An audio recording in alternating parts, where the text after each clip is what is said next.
दोस्तों, राकेश शर्मा, आपने ये नाम काफ़ी बार अंतरिक्ष के संबंधी क्षेत्र में सुना होगा। राकेश शर्मा ही वह पहले व्यक्ति है जो भारत की तरफ से हमारे अंतरिक्ष में कदम रखा था। लेकिन क्या आपको पता है राकेश शर्मा अभी भी जिंदा है या नहीं, वह कहाँ रहते हैं और क्या करते हैं? दोस्तों, इस वीडियो में हम उसके बचपन से लेकर अंतरिक्ष यात्री बनने तक का सफ़र जानेंगे। तो दोस्तों, वीडियो में अंत तक बने रहे। तो स्वागत है दोस्तों हमारे YouTube channel infinity TV Hindi पर। दोस्तों, भारत के प्रथम और विश्व के 138वें अंतरिक्ष यात्री राकेश शर्मा का जन्म 13 जनवरी 1949 को पंजाब राज्य के पटियाला जिले में हुआ था। दोस्तों, उनके पिता का नाम देवेंद्र शर्मा था तथा माता का नाम तृप्ता शर्मा थी। उनकी प्रारंभिक शिक्षा हैदराबाद के सेंट जॉर्ज ग्रामर स्कूल में हुई।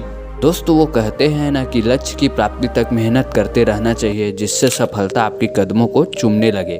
दोस्तों, राकेश शर्मा भी ऐसे ही कुछ खास मकसद से इस धरती पर जन्म लिए थे। दोस्तों, राकेश शर्मा बचपन से ही विज्ञान में काफ़ी रुचि रखते थे। बिगड़ी चीज़ों को बनाना और इलेक्ट्रॉनिक चीज़ों पर बारीकी से नज़र रखना उनकी आदत थी। दोस्तों, जब राकेश शर्मा बड़े हुए तो आसमान में उड़ते हुए हवाई जहाज़ को तब तक देखा करते थे जब तक वह उनकी आंखों से ओझल न हो जाए। तब से ही राकेश शर्मा को आसमान और अंतरिक्ष के बारे में नए नए विचार आने लगे। दोस्तों, जल्द ही राकेश के मन में आसमान में उड़ने की तमन्ना जाग गई। फिर वह उसी ओर लग गए। दोस्तों, उसे उच्च शिक्षा की प्राप्ति के लिए परिवार से दूर जाना पड़ा। पटियाला के एक हिंदू ब्राह्मण परिवार में जन्मे राकेश ने हैदराबाद की उस्मानिया यूनिवर्सिटी से ग्रेजुएशन किया। दोस्तों, इसके बाद किस्मत ने लिया यू टर्न। 1966 में एनडीए पास कर इंडियन एयर फोर्स कैडेट बने। राकेश शर्मा ने 1970 में भारतीय वायुसेना को ज्वाइन कर लिया। फिर यहीं से इनका किस्मत ने यू टर्न लिया।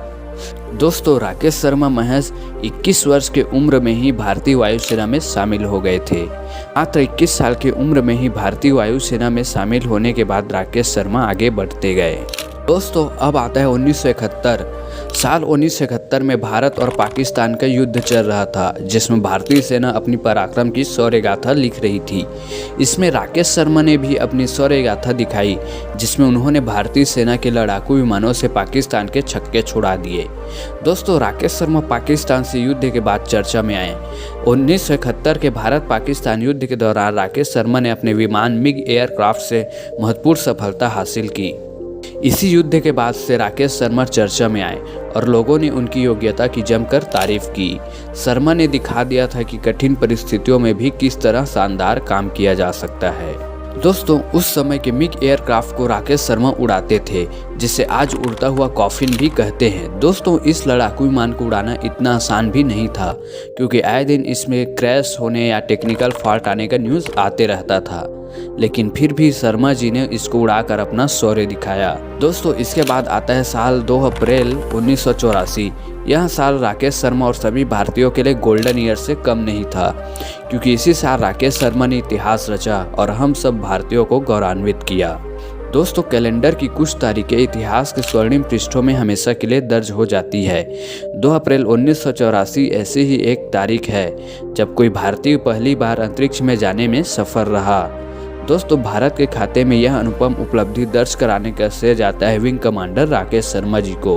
उस समय यानी 1980 के दशक में अंतरिक्ष में कदम रखने का गौरव हासिल करने के सपने कई भारतीयों ने संजोए हुए थे, लेकिन अंत में नीति ने यह अवसर राकेश शर्मा को ही दिया।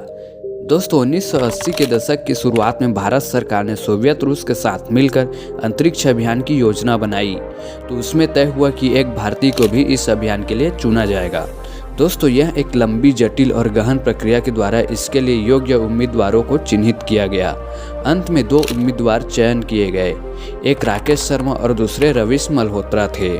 दोस्तों, उस समय का प्राचीन भारत कई कठिनाइयों से गुजर रहा था, लेकिन उस समय सभी भारतीय राकेश शर्मा और रवीश मल्होत्रा से बड़ी उम्मीद लगाए थे। दोस्तों, उस दौर में भारतीयों के मन में यह बड़ी उत्सुकता हुआ करती थी कि राकेश शर्मा और मल्होत्रा में किसके सिर पर पहले भारतीय अंतरिक्ष यात्री होने का सेहरा सजेगा। लेकिन फाइनली ये पता चल गया कि अंत में बाजी राकेश शर्मा के हाथ लगी। इस प्रकार 20 सितंबर 1982 को भारतीय अंतरिक्ष अनुसंधान संगठन इसरो के माध्यम से इंसर कॉस्मोस अभियान के लिए राकेश शर्मा के नाम पर अंतिम मुहर लगी। दोस्तों रवीश मल्होत्रा भी किसी भी विपरीत परिस्थिति में राकेश शर्मा के स्थान लेने के लिए भी तैयार थे, लेकिन इसकी आवश्यकता नहीं पड़ी। दोस्तों जब राकेश शर्मा 25 साल के थे तभी एयरफोर्स के सबसे बेहतरीन पायलट बन गए थे। 1982 में राकेश शर्मा को 2 दर्जन से ज़्यादा फाइटर पायलटों के टेस्ट के बाद अंतरिक्ष यात्री के लिए चुना गया। दोस्तों इसके बाद राकेश शर्मा और रवीश मल्होत्रा दोनों को रूस में ट्रेनिंग के लिए भेजा गया। हालांकि रवीश मल्होत्रा बैकअप के तौर पर थे। दोस्तों राकेश शर्मा ने यह मुकाम कड़ी परीक्षाओं से गुजरने के बाद हासिल किया था। इसमें से एक कसौटी तो ऐसी भी थी कि उन्हें 72 घंटे यानी पूरे 3 दिन तक एक कमरे में बंद रखा गया था और वह एकदम अकेले पड़ गए थे। दोस्तों उनकी परीक्षाएं यहीं समाप्त नहीं हुई। मिशन के लिए चयन के बाद वह अभियान हेतु ट्रेनिंग के लिए रूस गए। तब उसी ट्रेनिंग के दौरान उसकी 6 वर्ष की बेटी मानसी शर्मा का निधन हो गया। दोस्तों इसके बाद भी राकेश शर्मा यहीं नहीं रुके।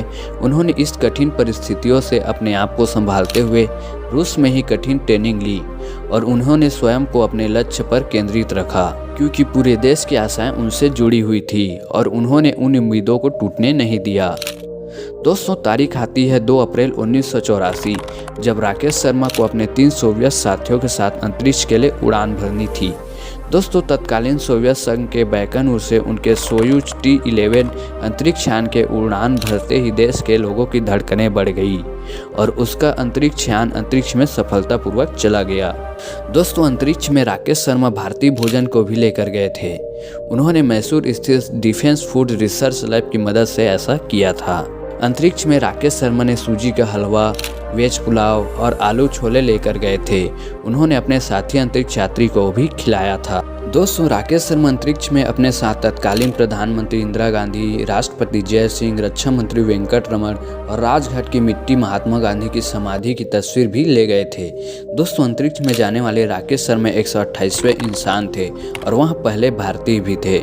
दोस्तों राकेश शर्मा अपने सोवियत साथियों के साथ कुल 7 दिन 21 घंटे व 40 मिनट तक अंतरिक्ष में समय बिताए थे। इसके बाद जब वे अपने साथियों के साथ लौटे तो उस समय के प्रधानमंत्री इंदिरा गांधी ने राकेश शर्मा से पूछा कि हमारा प्यारा भारत देश वहां से कैसा दिखता है। तो राकेश शर्मा का कुछ इस तरह से जवाब था, सारे जहां से अच्छा हिंदुस्तान हमारा।